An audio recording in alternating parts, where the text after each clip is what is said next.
Hello my dear friends, you're in the Military Summary channel, and today we will discuss the situation in Ukraine on the 30th of July of 2023. Today we have a lot of very interesting updates, so let's start. And today, during the previous 2 days, there was a small operational pause. At least we haven't received any videos or photo confirmations of very fierce battles on the ground. Besides, either the Russians and the Ukrainians were trying to complete the regrouping before the next offensive operation, before the next attack from the Ukrainian side. Of course, there were some clashes, there were some real clashes in the vicinity of Staromayorsk. The Russians reported that as a result of counter-offensive operation they managed to force the Ukrainians to step back, but yet we haven't received even a single video confirmation that the Russians are inside the settlement. So for now we will keep the situation as is, that Ukrainian still controls at least the northern part of that settlement. The only video we got from this area is another attempt of Ukrainian forces to attack the Russian positions, and the Russians managed to discover the Ukrainians, and they destroyed at least a few tanks in this direction in the vicinity of the road that goes from Rovnopol to Staromayorsk using the TOW weapon anti-tank missiles, anti-tank equipment. When talking about Zaporozhye area, or about Orekhov, Bradley Square, Orekhov area and so on, we haven't received any videos from this bridgehead at all. Just thing that we got is that the Ukrainian sources started reporting that the Russians, it's completely according to Ukrainian sources, we haven't received such confirmation or any video or anything like that from the Russian sources, but the Ukrainians saying that the Russians found a solution how to suppress Starlinks. And this is of course a very big problem for the Ukrainians, because most of their technologies, most of their weapon and most of their tactics and success that they managed to achieve in the past was completely based on the ability to get access to the internet, to the Starlink and internet, to get operational information, to get understanding of the situation and so on. And currently the Russians haven't started the production of that type of weapon, electronic warfare, massively. There are just few test objects on the ground, on the combat line, but as I understand, within the next few months the Russians will complete the preparation of massive building of such a technology, of such a weapon. Then we'll see what is going to be next. The Ukrainian sources published the video how they were attacking and how they continue tracking and hunting the Russian armored vehicles in the south in direction of Robotyne. This is the only video we got from this area when the Ukrainians managed to discover and to geolocate the Russian track that probably was moving the infantry, and then as a result of drone attack the Ukrainians managed to damage or at least to destroy that track, maybe with munition, maybe with the Russian soldiers. The Russian sources reported that during the previous 2 days there was rainy weather in this sector, in this area, and the Ukrainians was trying to regroup, and currently the Russians reported at least at noontime of the 30th of July that Ukrainians completed the regrouping, and also they reported somewhere at 7 p.m. of the local time that they spotted and discovered the movements of the Ukrainian forces between the fields. So as I understand, probably there is a very high chances that upcoming night from the 30th on the 31st of July the Ukrainians will make another attempt to attack and will continue their developing of their and stretching of the Russian defense orders and developing of their bridgehead. Of course, there are a lot of solutions where the Ukrainians can attack in direction of Verbova, in direction of the south of Robotyne, and so on. Lots of possibilities for the Ukrainian army, so we'll see. But if those 2 days there was bad weather, of course it's better to stick to the roads and to stick to the probably in direction of Verbova. So anyway, we'll see. Some updates are coming. We received from Petykhatki. The Russians managed to discover the Russian T-90 squad, T-90 tank, managed to discover the Ukrainian position in that settlement, and after this tank was navigated, the Russians destroyed the Ukrainian position. The interesting thing from this video is that this settlement is under complete Ukrainian control.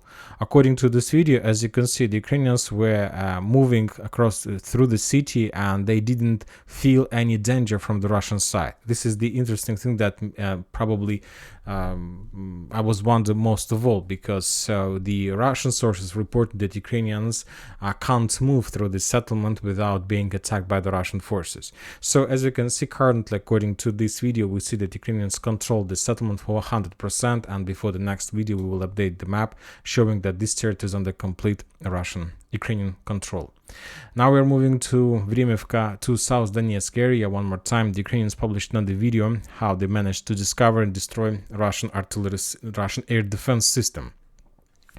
On this video, we see that there are two equipments. The author of this video claims that Ukrainians managed to destroy Bukem-3, but the Russian specialist military experts reported that that was Bukem-2 and the radar to this system. The Ukrainians managed to discover the Russian air defense system with drone. As you can see, the Russians couldn't see the Ukrainian drone above that system, and after that, the HIMARS weapon destroyed that drone. The Russians reported that they have redeployed significant number of Ka-52 helicopters in the vicinity of Vremivka tactical bridgehead, and for today we got at least 2 videos from this area how the Russians were hunting and attacking the Ukrainian armored vehicles exactly on the South Donetsk and Zaporozhye area. And this is the video of some helicopters in this area from the side.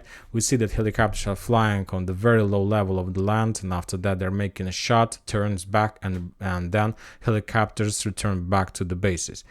So the number of helicopters on this bridgehead means that Ukrainians will continue offensive operation in this area. They have collected significant number of armored vehicles. As you can see in this video, it was like a helicopter pairs, one helicopter attack, then he returned back, and the second helicopter attack after the first one. So as you can see, there is a massive number of helicopters of Ka-52. Probably the Russians understand the risks and the value of this bridgehead and the purposes of the Ukrainians, and the most important of Ukrainian armored vehicles in this area. The Ministry of Defense of Russian Federation reported that as a result of fierce fightings in this area, the Russians managed to discover and to destroy 250 Ukrainian soldiers, 8 armored vehicles including 1 tank, and 2 artillery systems. During the previous 24 hours, according to the Russian sources, they repelled just 1 single attack on this entire bridgehead, and mainly because of rainy weather and that Ukrainians were trying to complete the regrouping process in the Zaporozhye direction. Now we're moving to Donetsk area, and today we got more very interesting videos from Krasnogorovka, from this bridgehead. The first video we got from Marinka. The Ukrainians published the video how they managed to discover and to attack and probably to destroy the Russian armored vehicle inside of Marinka, or even tank. He was damaged, and as you can see, then they got the smoke from that tank, and probably the Russians were forced to waste that tank and to abandon those positions. Very interesting updates are coming from Krasnogorovka, from this settlement, and as we can see, the Russians currently are very focused against this settlement. During the previous week, we got at least 1, 2, 3, 4, 5, 6, 7, 8 geolocated videos how the Russians were trying to bomb and attack the Ukrainian positions. And as you can see, the most concentrated area is the industrial zone in the central part of Krasnogorovka, this area. This is the Ukrainian fire positions, this is the Ukrainian anti-tank positions. The Russians know perfectly exactly where the Ukrainians are concentrated, and currently the Russians are trying to shut down and to destroy as much as possible Ukrainian positions. You see that this is probably the highest area in this settlement that Ukrainians use to control the southern area, and to be more precise, the area in the vicinity of the coal mine. So we see on the beginning of that video the building that the Russian drone attacked, that was the position, or even some reconnaissance position of the Ukrainians. On another video we got the video a little bit to the right from that area, this one. And the Russians also discovered another Ukrainian position on the building, on the roof of the building. Maybe that was a sniper position, or the author of this video claims that this is the position of Ukrainian anti-tank weapon Stugna. The Russians discovered and also destroyed. So basically currently the Russians are trying to suppress anti-tank forces, reconnaissance teams, and so on, and the concentration of Russian fire against the settlement tells me, at least I can make a conclusion, that the Russians are planning to start offensive operation in this direction. They're planning to start storming of this settlement, but for now first they need to suppress, and from these big buildings the Ukrainians can easily control any movements in the south. And the only possible solution for the Russians, as they they did with the coal mine is to attack the settlement by trying to cross these fields with the armored fists, and this is the only way how the Russians can penetrate and to get inside of the residential area to the south. And of course, from these buildings the Ukrainians will be able to destroy every single tank that they will head in direction of this small settlement on the west of Donetsk. Now we're moving further, and now we're going to talk about Klishchiivka, about this area, about the Battle of Klishchiivka, about the Battle of Andreevka and this bridgehead as well. So for today we got a lot of updates from this territory, and currently, according to my understanding, this is the most important area for the Ukrainians. The Klishchiivka and Bakhmut, Artyomovsk is much more important in comparison with the Zaporozhye area and Bradley Square and so on, because the Ukrainians are completely concentrated. The Ukrainians have accumulated the most powerful drone forces in this area. The Ukrainians have accumulated the most powerful stormtroopers in this area. There are, I'll remind you, Lut Assault Brigade, 5th Assault Brigade, 24th Separate Battalion, Aidar, 22nd Mechanized, 5th Assault, 80th Assault Brigade, 3rd Assault Brigade. They're most powerful drone forces. There are very big number, significant number of artillery systems. And just for today we got a lot of videos how the Ukrainians were trying to attack and destroy the Russian artillery systems behind Klishchiivka, and all these videos with the icon of rounds shows us the results of Ukrainian counter-artillery duels. And to tell the truth, as I can see according to the videos, a number of reports, geolocated reports that we received from this bridgehead, the Ukrainians managed to suppress the Russian artillery system, and currently the Ukrainians are winning this battle of counter-artillery duels. For example, on all these videos we can see how the Russians managed to destroy few Akatsiya in this area. The Ukrainians destroyed the Russian Grad system, the Russian radar system, and so on. So they're doing and try to complete very successful artillery duels. Furthermore, the Russian sources, the Ukrainian sources published the video how they managed to track and discover another Russian armored vehicle that was heading in direction of Klishchiivka. Probably the Russians were trying to redeploy some manpower or munition or maybe infantry or forces with the personal carrier, but the Ukrainians discovered and destroyed. Furthermore, the Ukrainians published the first video, and as you can see, I have updated the map about Klishchiivka. This is the video how the Ukrainians were trying to clear the water pump station in the southern western part of Klishchiivka, of that settlement. So this video is geolocated. The Ukrainians managed to enter these buildings. They managed to clear this area and probably establish 100% control over this territory.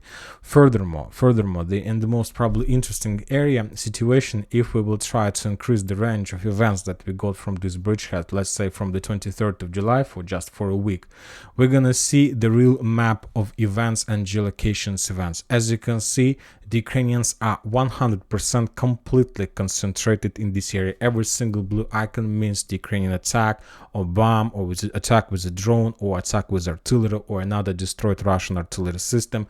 As you can see, the Ukrainians have suppressed everything from the Russian side in this area. It is a very difficult and critical situation for the Russians.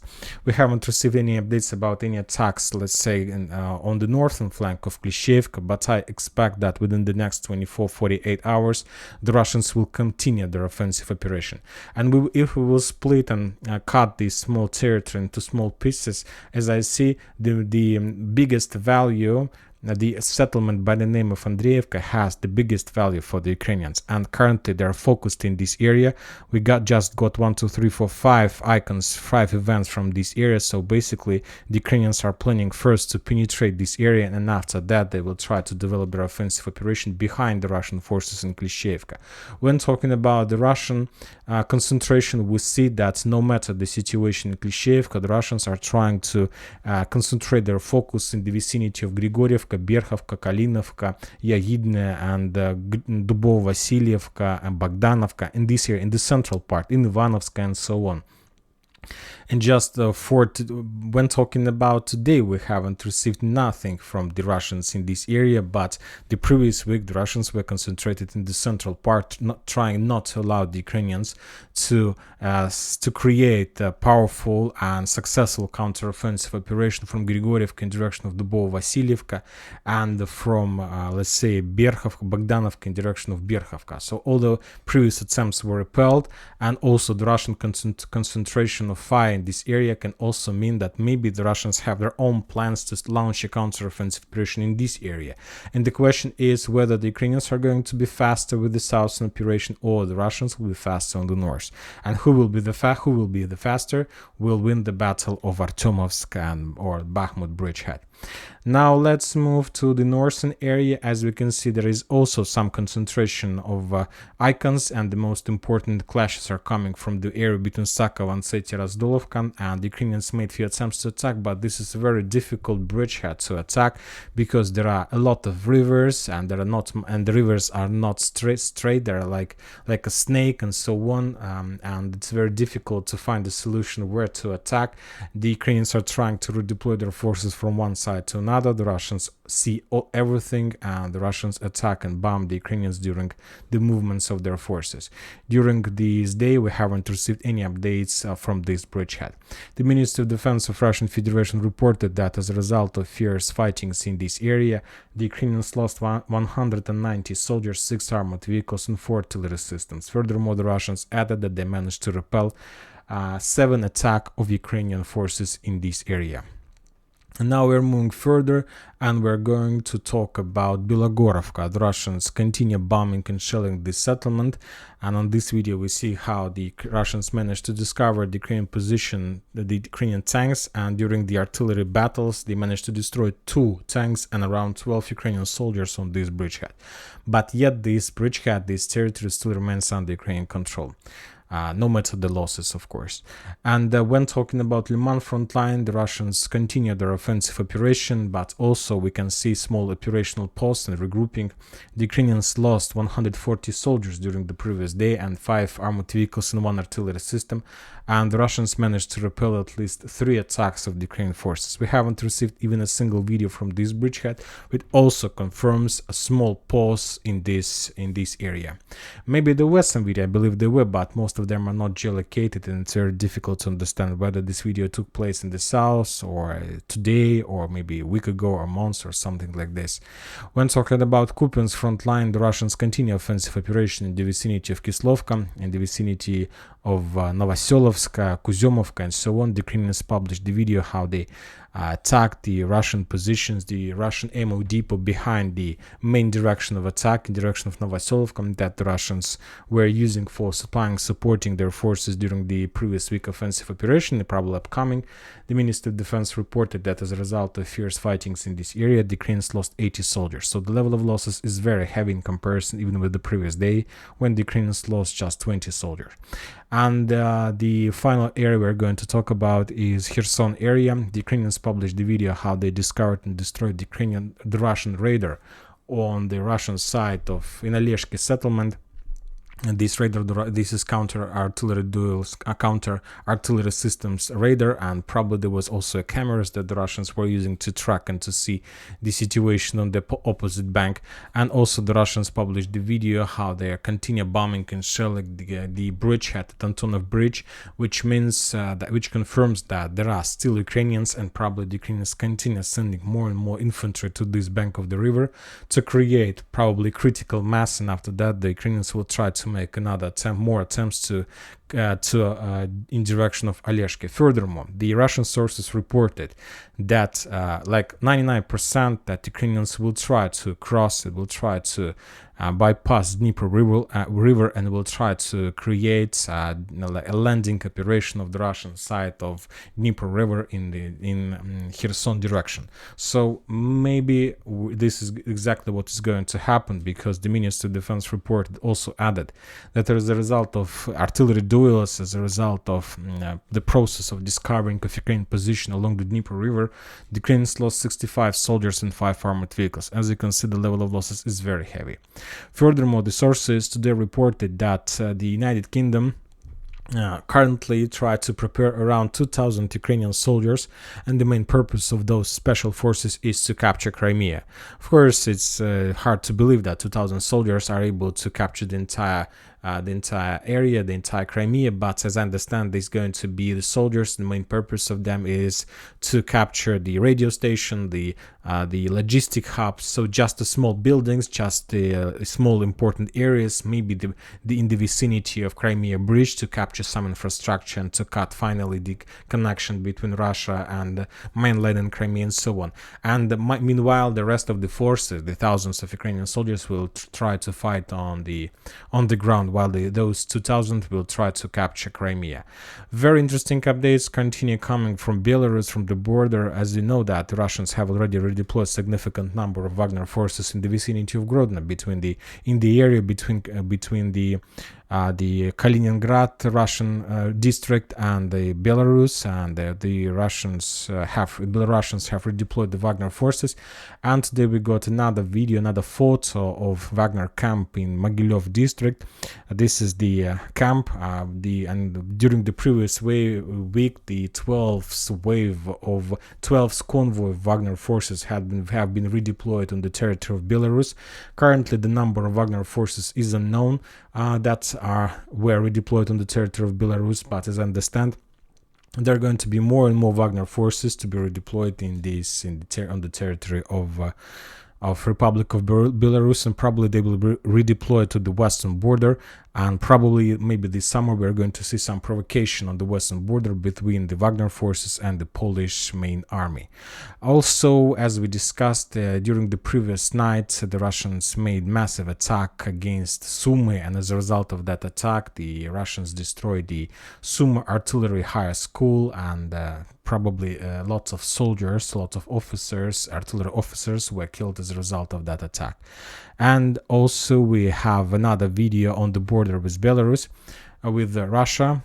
In the Sumy region, the Russians managed to discover the Ukrainian positions in the forest, and after artillery strike, they destroyed the Ukrainian positions in that forest. And that's it for today. Military Summary channel reminds to condemn any violence in the world. Thank you for watching. Subscribe to my channel, put your likes, join my Patreon, and have a good day. Bye bye.